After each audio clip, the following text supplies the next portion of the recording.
وزیراعظم عمران خان یو ځل ملک د مکمل لاک ډاون مخالفت کړي. اسلام آباد کې د ستوري توینا کې وزیراعظم ویلي چې د لاک ډاون فیصله اشرفیه کړې وه او د غریبانو په اړه هیڅ سوچ نه و کړی، خو کرونا وایرس په غریب او مالدار کې فرق نه کوي. وړاندې به د قوم د ټیکس په پیسو د اقتدار خاوندان بهر ملکونو ته علاج لپاره تلل، ولې نن دغه خلک بهر ته هم نشي تللی. تر څو چې وزیران په سرکاري اسپتالونو کې علاج نه کوي، نظام نشي ټیک کېدی. ترقۍ لپاره په ځان اعتماد کول ضروري دی. د وزیر اعلی خیبر پختونخوا په مشرۍ کې د صوبایي کابینې اجلاس شوی دی چې پکې 15 نکاتي ایجنډا باندې غور شوی. غونډې وروسته مشیر اطلاعات اجمل وزیر پریس بریفنګ ورکړی. ویلي دي چې د سیل سپاټې ځایونه به بند وي، میلې لګېدو باندې به هم بندیز وي، صرف د څاروو منډۍ لګېدی شي. د پیو مستو دکانونه، ترنورونه او ریړۍ والا د 4 بجو نه وروسته هم کار کولی شي. دفتر خارجه ته د بھارتی نظم الامور طلبي لاین آف کنټرول ډزو باندې بھارتی سفارتکار ته سخت احتجاج ریکارډ شوی. ترجمان دفتر خارجه عائشہ فاروقی وایي بھارت د هندوتوا په ایجنډا کار کوي. پاکستان سخت وخت کې مرستې باندې د چین شکر گزار دی. د کرونا وائرس په اړه کې مودي سرکار د هندوتوا نظریې لاندې مقبوضه کشمیر کې د جنگي جرمونو سلسله جاری ساتلې. د وزیر اعظم عمران خان ټویټر بیان. وزیر اعظم ویلي چې بھارت کشمیر کې د ډیموګرافیک بدلون په ذریعہ د 4 جنیوا کنونشن خلاف ورزي کوي. دا اوس د بین الاقوامي برادرۍ ذمہواري جوړیږي چې هندوستان لخوا د انساني حقوق قوانینو جنیوا کنونشن خلاف ورزۍ مخه ونیسي. په لاین آف کنټرول کیلر او رکچکری سیکٹروں کے بھارتی فورسز ډزې کړي. فائرنگ کې لانس نائک علیباز شهید شوی. 2 زنانو هم بھارتی ګولهبارۍ له وجې جامع شهادت څکلی. د شهید علیباز تعلق د خیبر پختونخوا کرک ضلع سره و. د پاک فوج بھرپور جوابي کارروای نه پس د دشمن توپې خاموشه شوي. پاکستان انټرنیشنل ایئرلاین ته په لومړي ځل امریکې ته براہ راست پروازونه چلولو اجازت ملاو شو. د امریکې محکمه ټرانسپورټ ویلي چې پی آئی ای 1 میاشتې دوران 12 پروازونه چلولی شي. دغه پروازونو په ذریعه به امریکا کې د لاک ډاون په وجه راګیر پاکستانیان ملک ته واپس راوستلی شي. پاکستان کې د کرونا مریضان 15,950 ته رسیدلي. سرکاري ویب پاڼې مطابق 13 غنټو کې 844 تازه کیسونه رپورټ شوي. د دوران 19 کسانو کرونا له وجې ژوند بایللی چې ورسره پاکستان کې د مړو مجموعي تعداد 346 ته رسیدلی دی. سندھ حکومت کرونا مریضانو ته پلازما لګولو اجازت ورکړو. ابتدایي طور باندې دا اجازت د سندھ 3 سرکاري اسپتالونو ته ورکړی شوی دی. پلازما کلینیکل ټرایل به د ماهرینو په نگرانۍ کې کیږي. دا به کتلی شي چې آیا پلازما تھراپي د کرونا علاج دی او که نه. روانه هفته کې به پاکستان وینټیلیټرز جوړول شروع کړي. د ساينس او ټیکنالوژي وزیر فواد چودھری کامسټیک انسټیټیوټ کې د ستوري ته خطاب. فواد چودھری وایي چې پاکستان سینیټایزرز تیارول هم شروع کړي. اوس موږ په دې پوزیشن کې یو چې بهر ملکونو ته هم دا برآمد کړو. خیبر پختونخوا په مشرۍ کې د صوبایي کابینې اجلاس شوی دی چې پکې 15 نکاتي ایجنډا باندې غور شوی دی. غونډې وروسته مشیر اطلاعات اجمل وزیر پریس بریفنګ ورکړی. ویلي دي چې د سیل سپاټې ځایونه به بند وي، میلې لګېدو باندې به هم بندیز وي، صرف د څاروو منډۍ لګېدی شي. د پیو مستو دکانونه، تنورونه او ریړۍ والا 4 بجو نه وروسته هم کار کولی شي.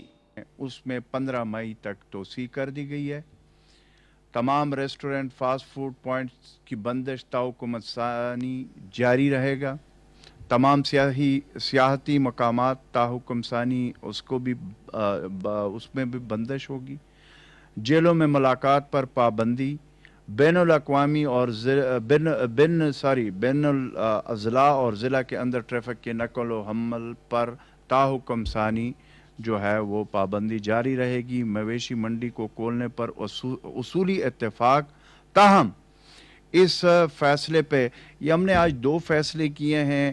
بقایا تو ہم نے جو فیصلے کیے ہیں اس میں 15 مئی تک جو توسیع ہے وہ ہم نے، اور کچھ میں ہم نے ڈیٹ جو ہے وہ کر لیا ہے. دیکھیں گے، ہم حالات کو مانیٹر کریں گے اس کے مطابق. لیکن یہ ایکسٹینڈ ہو گئے.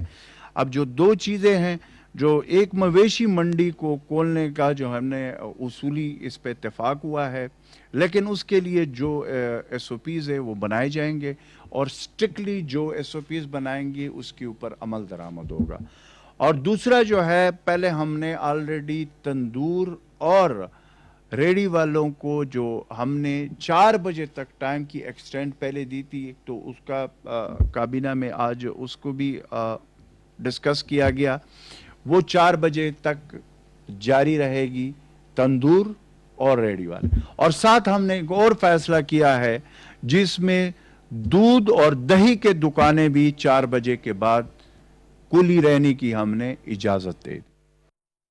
पाकिस्तान के the corona virus नूर 2 देश की सुना रिपोर्ट शवी दी चेवर सरा द मुतासिर कसानो शमेरा 15,000 यौकम शपेत रसीदली कोरोना लवजी तरदे दमा 300 कसान पहक रसीदली सलोर जरना ज़्यादा मरीजान सेहतियाब शवे हमदी national command and operation centre तरमखा कोरोना वायरस लवजे पंजाब द टोलना ज़्यादा मुतासिर सूबा चरत छे शपक ज़रा यौ शपेत कसान मुतासिर दी सिंध के द कोरोना लवजे 15 शपक सवा 15 खैबर पुख्तनख्वा के 2,311 बलूचिस्तान के 9 या कसान मुतासिर शिवी गिलगित बल्तिस्तान के 303 इस्लामाबाद के 311 आज़ाद कश्मीर के शपक शपेत कसान द कोरोना बीमारान दी कोरोना लवजे खैबर पुख्तनख्वा के योसल 22 पंजाब की योसल 3 सिंध के सल बलूचिस्तान के 14 इस्लामाबाद لمر خلیل ورغلی ده نو هغوی به مړی په خپله ولقه کې واخلي او خلک به د هغوی جنازې مونځ او تدفین ته پرېنښودلی شي. په پېښور کې اوس هم دغه سلسله جاري ده چې د کرونا وایرس نه په حق رسېدلي تنانو کې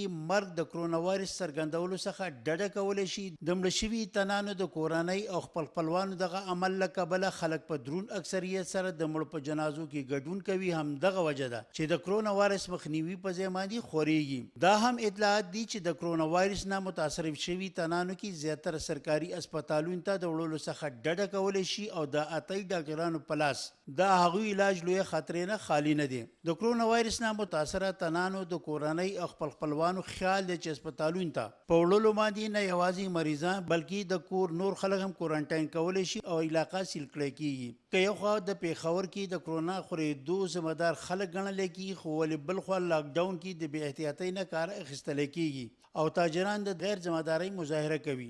دا کرونا بیماری ده، دې کې څوک حفاظتي تدابیر نه کوي، د حکومت نه مني، د خلکو نه مني، د مولیانو نه مني. مولیان هم وایي، جماعتونو کې هم وایي او په هر ځای کې وایي.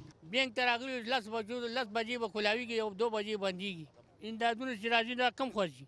دلته جی الټا شاګردان مونږ زه د بازار یو ورکوټې تاجر یم او دلته مونږ سره ګوره 2-3 شاګردان دي، د دې په مونږ باندې کریان هم راوړي او پیسې هم دا کېږي. مونږ له نه راکوي نو د شاګردانو له خو سره ولګوي که نه، کم از کم چې دوی له خصوصي فنډ منظور کړي. نو د دې پالیسي نشته، څه هغه یې نشته. پوه شئ، غریب سړی بوځي په چا باندې ګاډي په چا باندې څه کوي. پوه شئ، مزدوکاره پکوړې خاصې پکوړې پې اړوي، هر یو سړی تنګ دی. لاک ډاون په ضد کې راتلونکي کاروبار کې هم ډېر دوکانونه پرانیستی شوي دي چې د بې احتیاطۍ مظاهره ده. کیمرامین محمد آصف قادری سره حضرت خان محمد، خیبر نیوز، پېښور.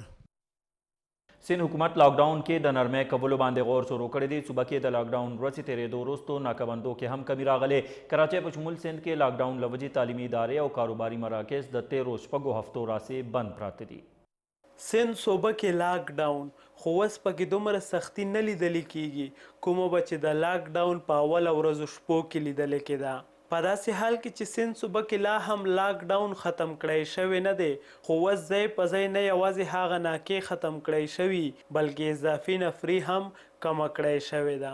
سره له دې چې صوبایي حکومت په لاک ډاون کې اوس نرمي کول غواړي او اوس غواړي چې وخت راغلی چې بند کړی شوي ځایونه خلاص کړی شي، خو ویل شوي چې په هر حال کې به په احتیاطي تدابیر باندې عمل کوي. که څه هم کاروباري مراکز محدود او په مشروطه توګه پرانیستل شوي خو ورته آزاده اجازه نشته.